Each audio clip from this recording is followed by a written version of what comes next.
Hello, Brother Thane. Here's my project for this week.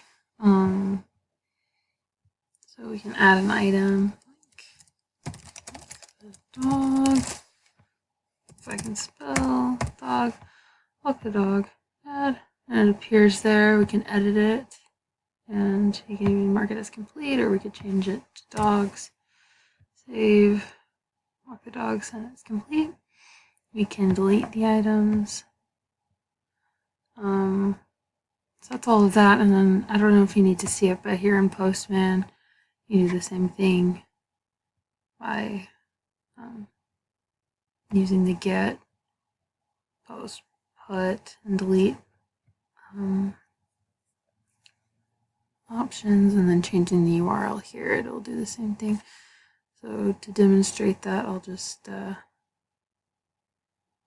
try to get number one. I don't know if there is one anymore. I probably deleted the one with that ID. Yeah, so we'll just post it then. Send. No.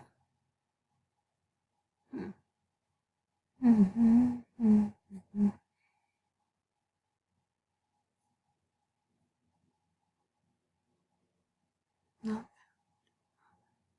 But it's a post. I don't know. It was working before I created the user interface over here.